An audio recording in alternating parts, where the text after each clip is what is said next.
सांगली जिल्हा परिषदेमध्ये एकदाची का अध्यक्ष आणि उपाध्यक्ष पदाची निवडणूक ही पार पडली। खास करून ज्या दिवशी निकाल लागला होता त्या दिवसापासून ते परवा दिवशीपर्यंत सांगलीमध्ये काय होणार याची प्रचंड अशी खमंग चर्चा होती। पण व्हिडिओ बनवण्याचा कारण म्हणजे सांगली म्हटलं की सध्याच्या काळामध्ये जयंत पाटील वर्सेस गोपीचंद पडळकर हा संघर्ष अगदी टोकाला गेलेला, शिखरावर गेलेला आहे। आणि अशातच काहीही करून, कारण आपल्याला भारतीय जनता पक्ष कशा प्रकारे सत्ता मिळवू शकतो याची चांगली जाणीव होती आणि त्यामुळे काहीही करून सांगली जिल्हा परिषद ही आपल्याच ताब्यात घ्यायची असा आदेश देवेंद्र फडणवीस यांचा असताना सुद्धा जयंत पाटील याने अक्षरशः भारतीय जनता पक्षाची सांगलीची पूर्ण टीमला चारी मुंड्या चित केलाय। त्याचं झालं असं की निकाल लागल्यानंतर जयंत पाटील वर्सेस या संपूर्ण प्रचारादरम्यान सुद्धा जयंत पाटील विरुद्ध गोपीचंद पडळकर हा वाद अतिशय टोकाला गेला होता आणि खास करून हा वाद निवडणुकीपूर्वीच वाढवला गेला होता आणि एकमेकांना अक्षरशः आपण बघितलं तर मला गोप्या म्हणतो तर याला जयंत्या म्हटलं तर चालेल का, अशा प्रकारचे एकेरी भाषेमध्ये टीका ही गोपीचंद पडळकर याने जयंत पाटील यांच्यावर केली होती।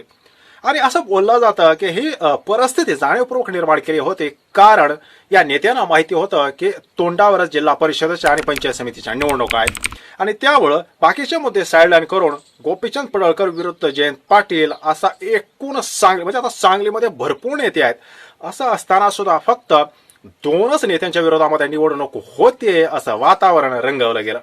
मात्र निकाल लागल्यानंतर सांगली जिल्हा परिषदेमध्ये आपलाच अध्यक्ष बसणार असं वारंवार गोपीचंद पडळकर हे सांगत होते।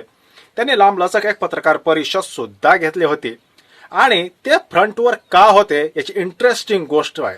आपल्याला माहिती आहे की सांगलीमध्ये भाजपनं 16 जागा मिळवल्या होत्या आणि 18 जागा मिळवून शरद पवार यांचा पक्ष जयंत पाटील यांच्या नेतृत्वामध्ये नंबर 1 ला होता। पण 18 जागा जरी मिळाल्या तरी काँग्रेसला 11 जागा भेटल्या होत्या आणि बहुमतासाठी 31चा आकडा हवा होता। अर्थात भारतीय जनता पक्षाला असे आकडे मिळवणं हे फार काय अवघड नव्हतं। पण गोपीचंद पडळकर यांची प्रतिष्ठा का पणाला लागले होते याचं कारण जे 16 सदस्य जिल्हा परिषदेचे जे मेंबर निवडून आले होते भाजपचे, त्यामध्ये तब्बल 9 जे सदस्य होते ते एकट्या गोपीचंद पडळकर यांचे होते, त्यांच्या मतदारसंघातले होते। म्हणजे त्यांचा जो मतदारसंघ आहे जत वगैरे आटपाडी वगैरे या संपूर्ण एरियामध्ये त्यांचे 8-9 सदस्य निवडून आले होते आणि संपूर्ण सांगलीमध्ये भाजपचे फक्त 16 सदस्य निवडून आले होते। यावरून अध्यक्ष होणार तर आपलाच होणार याची पूर्ण जाणीव गोपीचंद पडळकर यांना होती, कारण 50%च्या वर त्यांनी एकट्याने जागा निवडून आणल्या होत्या आणि त्यामुळे मग सामनाम दंडभेदाचा वापर केला गेला आणि देवेंद्र फडणवीस यांच्याकडून देखील एकूण आपण जे म्हटलं की सत्ता मिळवण्यासाठी सगळे काही ते वापरले गेले मार्ग। पण या संपूर्ण प्रक्रियेमध्ये जयंत पाटील यांनी कधीही भडक विधान केलं नाही।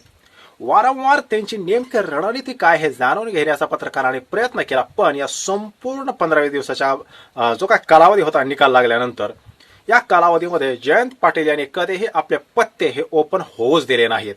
आता बघू, आमच्याजवळ म्हणजे शरदचंद्र पवार यांचा पक्ष, काँग्रेस आणि उद्धव ठाकरे यांचा एक सदस्य असे मिळून माझ्या माहितीप्रमाणे 30 सदस्य होत होते आणि 61 सदस्य जिल्हा परिषदेमध्ये त्या ठिकाणी 31 मेंबर आवश्यक होते, त्यांच्याकडे एक मेंबर कमी होता। पण मीडियाने बातम्या काय रंगवल्या आपल्याला माहिती आहे, मीडिया हा कधीही सरकारच्या विरोधामध्ये फारसं काय बोलायला तयार नाहीये। मीडियाने बातम्या काय रंगवल्या की अजितदादा यांचे जे काय 6 मेंबर आहेत ते सुद्धा महायुती म्हणजे भाजप सोबतच जाणार।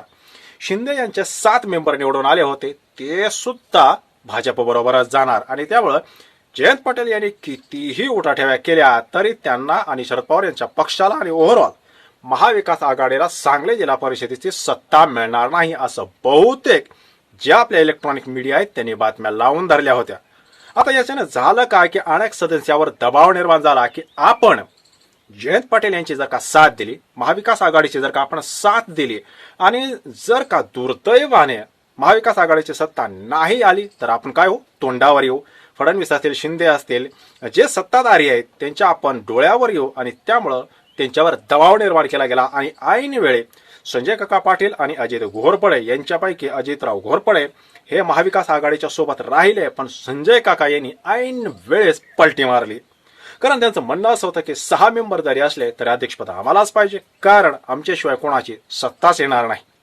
पण ना इकडं ना तिकडं, कारण बरेच दिवस जयंत पाटील यांच्यासोबत ते होते, पण मध्येच काय झालं, त्यांच्यावर दबाव निर्माण झाला आणि ते भाजपसोबत गेले.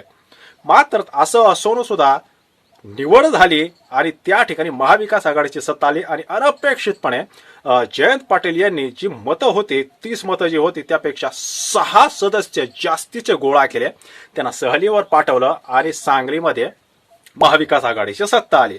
खरं तर जयंत पाटील यांच्याकडे कुठलीही सत्ता नाहीये आणि आपण बघितलं की सत्तेच्या बाजूने फ्लो हा सदस्यांचा असतो. असं असताना सुद्धा त्याने फारसा कुठेही फ्रंटवर न येता, चर्चा न करता त्यांनी महाविकास आघाडीची सत्ता आणून दाखवली. आणि खास करून त्यानंतर पडळकर यांना ज्यावेळेस पत्रकारांनी विचारलं त्यावेळेस जय पराजय आम्ही पाहत नसतो, आमचं काम फक्त लढायचं असतं असे म्हणून ते तडकाफडकी निघून गेले.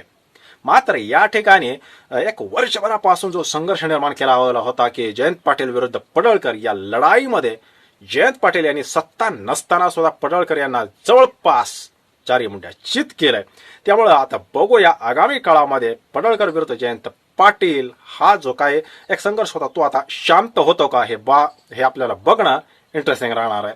परंतु या संपूर्ण लढाईमध्ये सत्तेची सोबत असताना सुद्धा पडळकर यांना मात्र सपशेल माघार घ्यावी लागली, त्यांना हार मानावी लागली. त्यामुळे या संपूर्ण विश्लेषणावर आपलं मत काय, कमेंट नक्की करा.